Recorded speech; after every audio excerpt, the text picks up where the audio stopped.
I am still processing season 2, episode 3 of the Pitt 9 a.m. written by Noah Wyle himself. If season 2 is supposed to be about intuition over protocol, then the Santos case complicates this messaging in a very complicated way. But before I get started, let me introduce myself if you're new here. My name is Brandi, and I realize that you could be on any channel in the world, but you're right here with me, and I really do appreciate that. So please go ahead and like this video. It really does help the channel out, and I greatly appreciate it. And also subscribe to the channel if you do enjoy watching TV show reviews and also movie reviews. Now hear me out. Santos may still be right. Kylie's platelets are only 9,000. What does that mean? It's not what we thought. In my opinion, I'm not a medical professional, but I am a mom. And two things could be true at once. Can't little Kylie have ITP? And can't one of her family members be abusing her as well? And also, the parents were ignoring little Kylie's bruising. And in my opinion, neglect equals abuse. But I was really disappointed in the way that the Santos case seemed to come to an end. We've seen so far in season 2 that the characters are put in situations where the correct procedural answer conflicts with what they feel is right.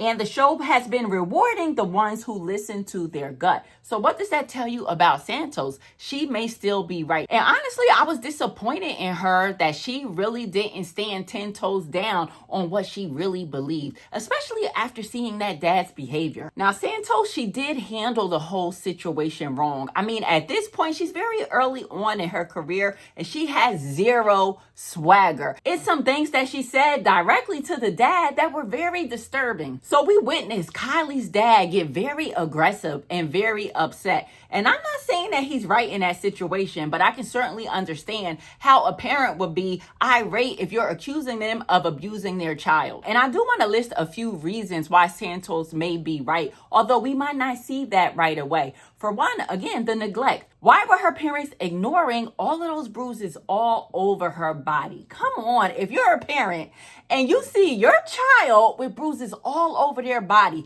that look painful, that are profound, the dramatic bruising that Kylie had was off the hook. And you mean to tell me that those parents still had her in soccer? The dad attributed that bruising to soccer. So why is she still playing soccer? You didn't pull her out just yet. You didn't tell her, hey, Kylie, we need to take a break from soccer until we find out why your body is bruising so easily. Also, if they knew that she was bruising like this, why wasn't she under care from a physician to try to figure out what's going on with her? And another reason that I think Santos may be vindicated later on is because we hear when the mother of Kylie was talking to the dad, she said that she will be there by 11 a.m. So she's coming to the pit on episode 5. So who knows what happens when the mom comes there? Maybe Santos has it wrong. Maybe the dad isn't the abuser. Maybe it's the mom. Maybe it's the soccer coach. But at some level, in some way, I do think that Kylie is being neglected. And it was upsetting to see that nobody mentioned calling CPS or following up. It seems like they were closing out the case. Again, but like I said, the mom is coming at 11 a.m. So I'm really hoping that we get more of this case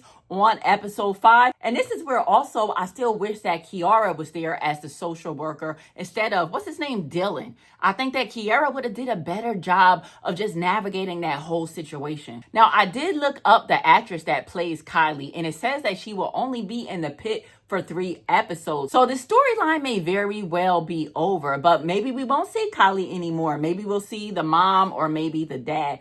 Who knows? But anyway, if we're staying on track with the whole messaging about follow your gut, then Santos may still be right. Now let's talk about 2 other storylines too that involve the medical staff following their gut. We see that this husband and wife have been involved in a car accident. The husband, Mark, he needs to have a full body scan and he's showing signs of paralysis. So it's not looking too good for him at first. And his wife, Nancy, is right by his side. She's asking Dr. Robbie and team a lot of questions, and she is so worried about her husband. Meanwhile, she's holding the left side of her stomach and nobody notices. Although I do give credit to Dr. L because she did ask her if she wanted to be examined, but the wife, Nancy, declined. So they do all of the correct procedures and lab work on Mark, and he is going to be fine. And the moment that his wife Nancy finds out that he is going to live and that he is going to fully recover, she passes out. She falls on the ground and they unbutton her shirt. They find that she has a large bruise on the left side of her body and she has internal bleeding and she needs surgery immediately. And to me, that conflicts also with the messaging behind following your gut,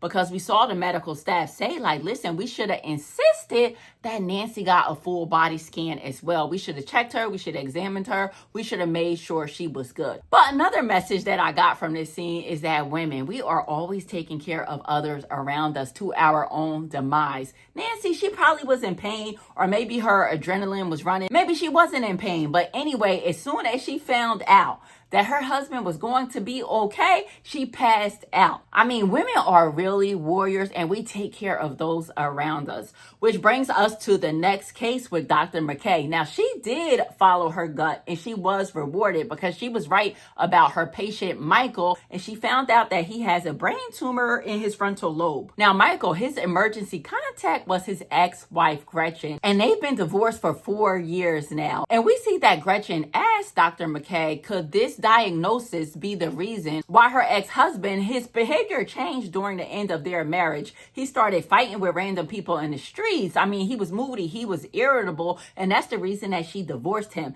And Dr. McKay, being professional that she is, she didn't give Gretchen an exact answer. She said perhaps, maybe. But Gretchen, great actress by the way, she really brought this scene home. You can tell that she is feeling the pain. She is feeling guilty from not knowing that her ex-husband, while they were still married, was going through a medical issue. You could almost see her thinking like, wait, why didn't I notice this? Why didn't I know that something was wrong with him? Can you imagine being with the love of your life and they just drastically change for the worse behavior-wise, and you just file for divorce and you let them go? And then you find out like, wow, they really weren't intentionally a villain. They really had health issues that were causing them to spaz out. And you could just see the horror on Gretchen's face. And I think that was just another example of the way women just take care of the people around us, because you could tell she felt a lot of guilt from not taking care of Michael. Although it's totally not her fault. I mean, how could she have known that he had a brain tumor? But nonetheless, guys, another great episode in the book. I will see you on the next Pitt review. If you made it this far, comment down below a pink heart in the comments.